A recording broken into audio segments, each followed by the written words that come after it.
just started up outside literally just a couple seconds ago, and I love the sound. I love the birds I can hear out there. I love, not crazy about the sound of the leaf blower out there, but as with everything that I'm practicing and figuring out a creative process, a sustainable creative process that lets my life feel nice. You know, I say to that leaf blower person, thank you. And even with that sound, everything is still sacred and perfect. Like I don't have to worry about anything. It's all still good. Because I can become like tense and perfectionistic and get distracted. So that is similar to what I wanted to share today about what I've been learning about. I've been learning lately about this idea of freedom. You know, as a part of my deep desire to figure out a sustainable, authentic path for me, a way of living my life, of feeling safe and enjoyable, of feeling hopeful, and being able to be financially mobile in the future, and financially like stable, sustainably. A part of this is inviting, you know, beauty and calm and pleasure and loveliness, lovely feelings to my senses into my life. And I have been doing that for a couple of years, you know, but I wasn't able to like feel it psychologically or let it register emotionally, all the beauty that was around me. Part of that because of perfectionism and focusing on all the things that to me signify things to be afraid of or that remind me of bad things, bad experiences. Um, you know, a part of this, um,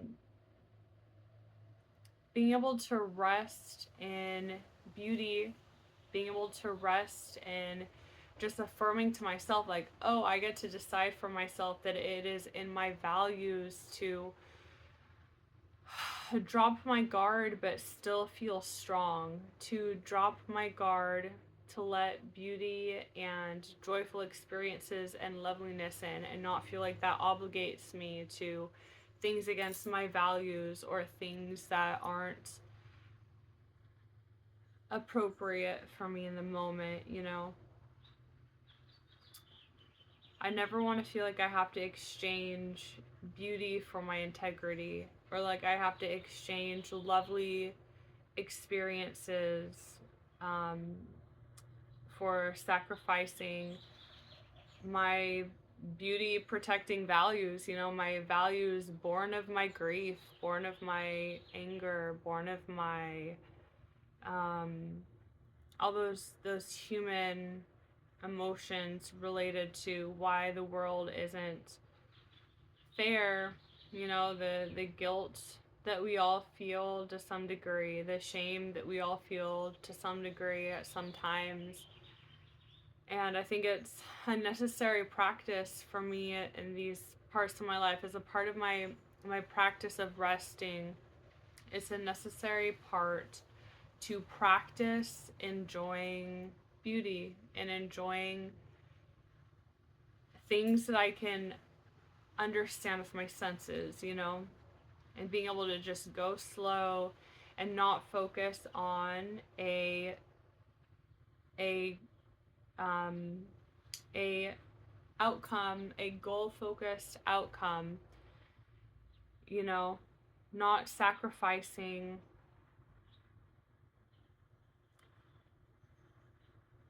and of course it's a practice to remember how to come back to this state inwardly where we can access those feelings of safety and appreciation for beauty.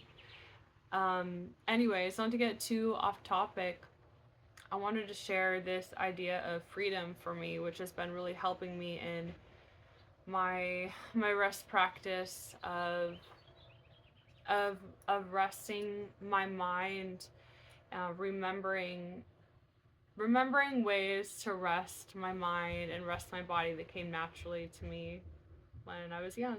As you know, that happens to all of us to some degree.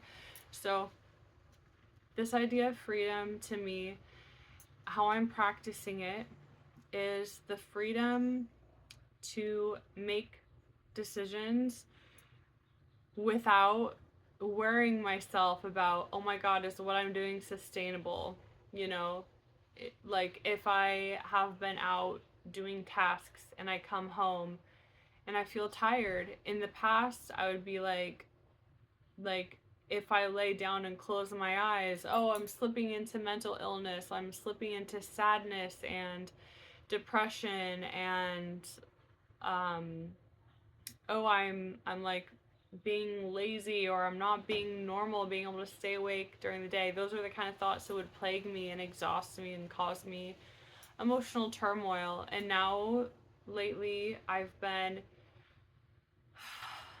because our creative process is about the way that we regulate our energy, right? In order to be present for anything we do creatively, we have to be able to regulate our energy and to know ourselves, know our strengths and limitations, and know how to keep ourselves feeling lovely and to know what we can actually offer of ourselves.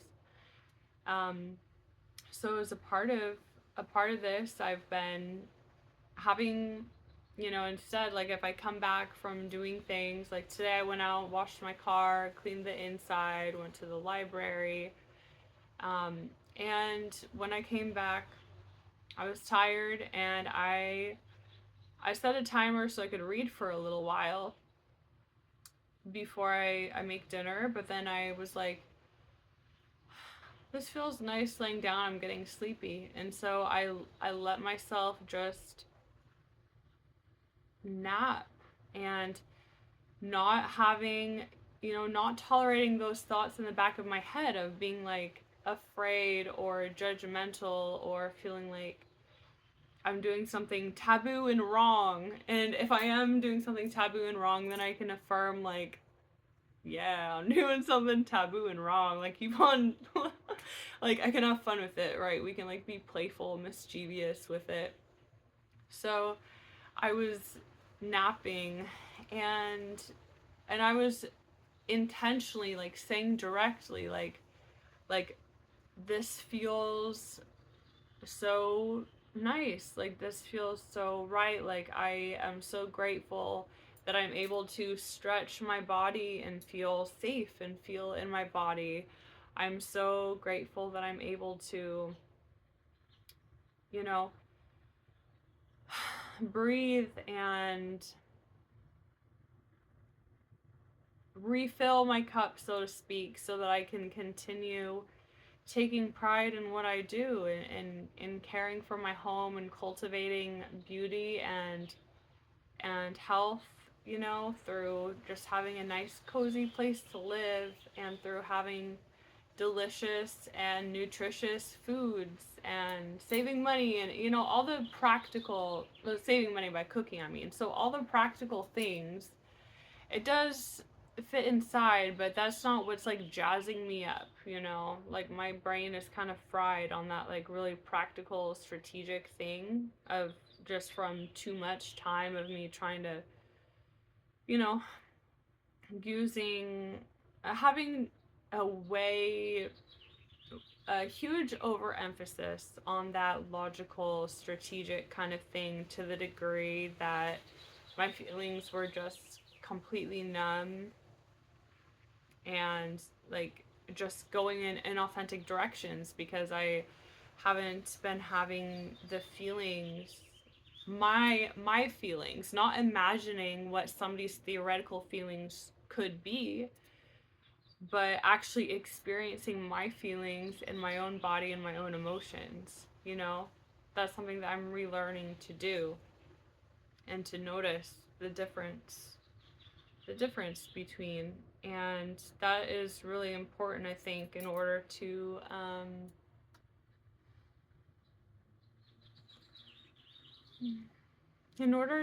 enjoy everything that's happening and keep it sustainable. Keep all those good practical things going in the background, but being motivated not by the fear or this need to be hyped up, patting myself on the back, like, ooh, I'm being so strategic. Ooh, like, yes, I'm gonna get to that goal. Like, yes, that can be really good as a positive reinforcement or like a positive motivator. But I think it can also, for me, it's like you can't survive only on that. That's what I've noticed for myself. Like, there has to be, that's like the outline of, if your life is a piece of art, those kind of logical excitements of the strategy and the yes, like I'm getting closer to my goal, that's the outline of your art piece. But what fills in the bulk, what is like it with what paints your painting with color and dimension and texture, is our feelings and our emotions and our human ability to affirm that our innate capacity to experience beauty and pleasure through our senses and to experience emotions that don't necessarily need words attached to it, but it's still a profound experience that heals and that allows different stages of our process to complete. It's it's necessary, you know, like the logic I'm feeling for me in this time of my life, like the logic is the the ash, what is it, like the ashes and the probably not saying that right. I'm not like a science or chemistry person or whatever, but you know, it's like, you know how they say like everything is mostly made of water, or living creatures, everything is mostly made of water. So it's like I'm feeling for me like my emotions and the color and texture and dimension I feel in being alive, and the thing that allows me to have that authentic um like self-motivating, self-propelling sense of direction and um desire to act, um that that is the water in the organism, and then the logic and stuff is like the ash or the carbon, or I don't know, whatever you call it. It's the things that form the container to be held by the bulk of our humanity. The emotions, the storytelling, the feelings and sensations. And you know, I've I've lived experiencing very strong sensations and emotions, but like to the hellish side, like when I had panic disorder or just different times in my life. And I've also lived being pretty numb. Um, and you know, I definitely want to take a walk on the light side, so to speak. I've I can be very comfortable taking a walk on the dark side, but I think the dark has its place when it is painted. It has an essential place, but it has to be painted in a romantic, beautiful light. That is the way to make it sustainable. That is the way to learn from the grief and to pass on the wisdom. That is, I think, how the grief gets turned into wisdom, is when we find a way to authentically feel beauty and romanticism, and feel like that lush sensual pleasure of being alive and enjoyment, and you know, those more subtle feelings, when we're able to find some way to integrate that to the fear, to the traumas that we have felt, to those things that cause us to feel isolated, to the things that cause us to feel hopeless for the future, to the things that cause us to be in, I'll speak for myself, but in my head experiencing things through rapid chains of theoretical thinking of what if, or could this be, or, trying to scramble to predict beforehand what the outcome of every minutia of decision making will be, especially when interacting with people, in order to prevent anything tragic from happening, or anything that in the future could be perceived to be a catalyst to the tragedy. And instead of being in those hyper logical, emotionally numb mind states, I'm gradually learning how to feel the beauty,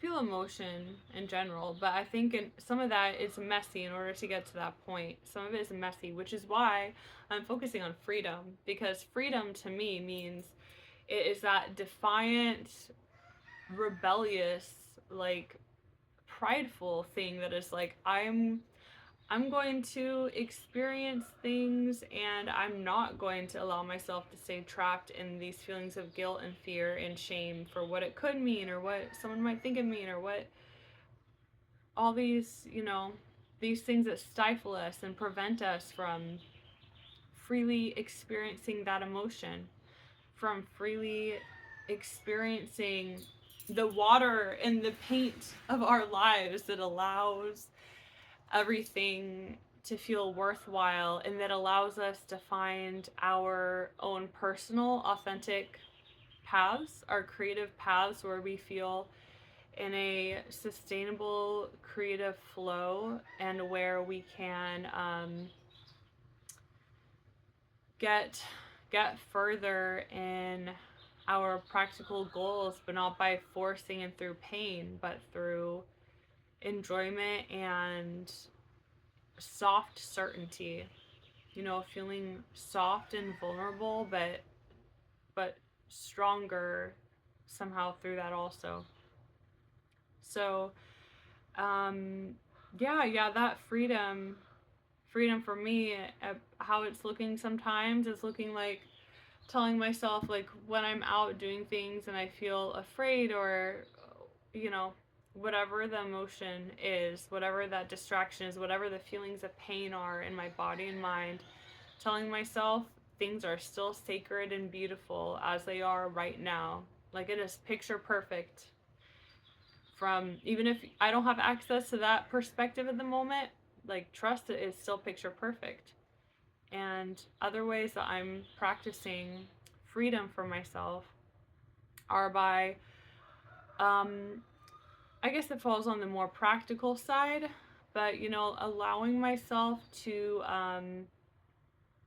take pride in, I guess, to go really hard on both pleasure and play in my day, and to accept, like, yeah, I am disabled, differently abled. Yeah, I am basically a homemaker, and that's something that I've kind of accepted over the past, 9, 8 months or whatever. But it's also been something that I've had this deep guilt and shame and very conflicting emotions about. So now what I'm doing is focusing on being like, yes, it's not a sustainable lifestyle I want to live forever. Yes, there's a lot to explore and uncover regarding my beliefs, of why those things make me really afraid, or there's something in there that I'm not quite ready to go into yet, because I'm still trying to keep things light and on the basics, for the stage I'm at. So, freedom for me, it does look like affirming that what I'm doing is beautiful and perfect, and being daring, being like mischievous, to be willing to see myself as not not somebody who has to sacrifice and feel pain in order to be fair to other people, but seeing myself as like by me being like so blessed, um, and so, you know, able to be proud of myself also for being in these situations where I exchange value for value, and I find more opportunity through this. I can actually strengthen and help other people more and be a you know, just a greater force of love and beauty in the world compared to if I was suffering and just like, you know, like living a life of panic disorder or a life of abject poverty and homelessness and illnessness like my life used to be. That does not make me a good person. And that's what I used to believe, you know. In order to consider myself a good person, I had to be aligned with things like that. So, you know, my values are very much with thinking about freedom, um, and I guess honestly, like how it applies to resilience. It's right now, freedom for me is affirming that my right to be who I am. Like if I was describing myself as a character in a book, that's who I am at this moment. It doesn't encapsulate my potential, you know, but it's who I am in the moment. And when I, and of course from a compassionate perspective, but if I write myself as that character, then I'm able to affirm that character and I'm able to recognize and see myself and see more of my vulnerability, I guess. And maybe it's not even a vulnerability that is truly vulnerable, or maybe it's like vulnerable in a compatible way for me, not vulnerable in like a terrifying, incompatible way, you know? But from that perspective, I don't know, I think it's helping me to create more of a foundation of accepting myself, accepting learning a new relationship to the emotions and narratives I construct about myself and about myself in relation to the world, to and my relation to being alive, to what emotions or what spectrums of narrative is like tolerable for me, you know? Like I used to tolerate a lot and my thought was always just like in order to succeed, just be stronger, harder, like expand the direction in which I'm able to like tolerate bullshit and pain and suffering and grief. And that's why I hit, you know, my personal rock bottom was because whenever I wanted to expand, that's the direction I would expand in. And now I'm learning how to expand in a way of letting in and asking questions about like what is love to me, what are my senses, what is it like to be in my body and feel through my senses, and in the freedom to feel through my senses, and recreating this dynamic of safety with myself to prove that feeling through my body doesn't have to be an experience fraught with shame and fear, you know.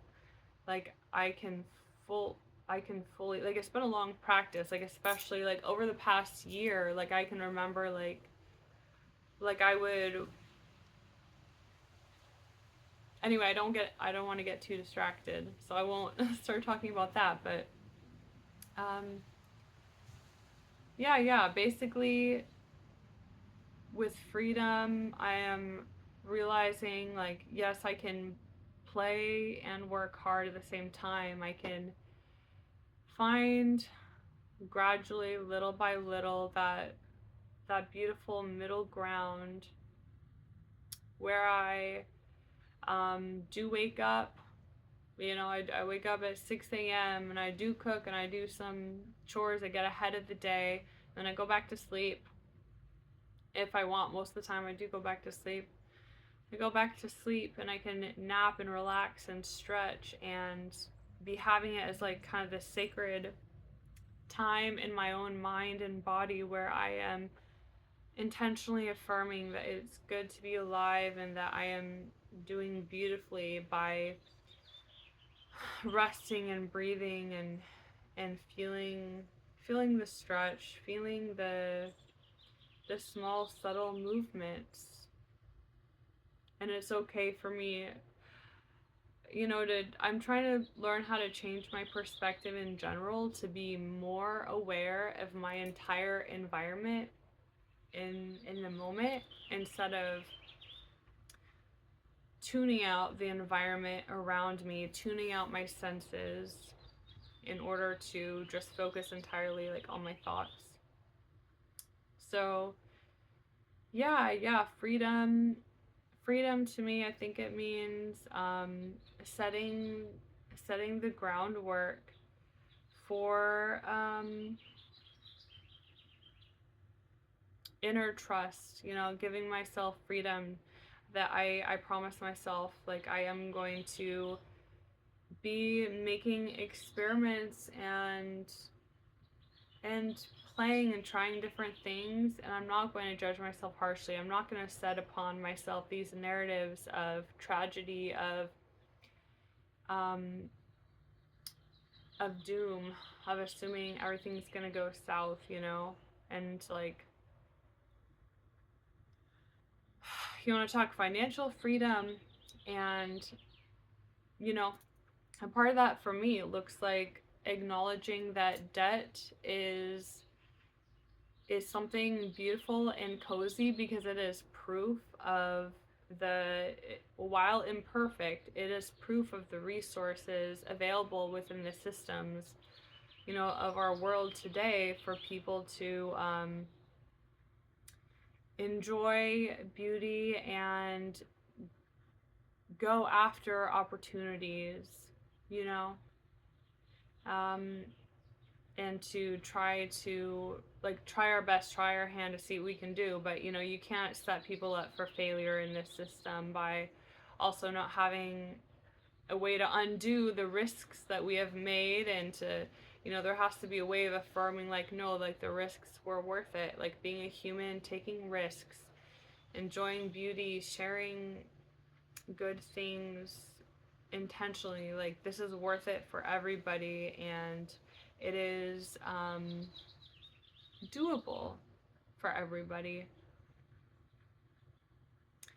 I'm probably not saying it as clearly as I like to, but you know, that's another work in progress. So anyway, I've made this video pretty long, but um, that's what I'm learning about lately. I hope this is some kind of help to you in your own creative journey, in your own, you know, uncovering of that sustainable, creative relationship to yourself and to being alive, you know.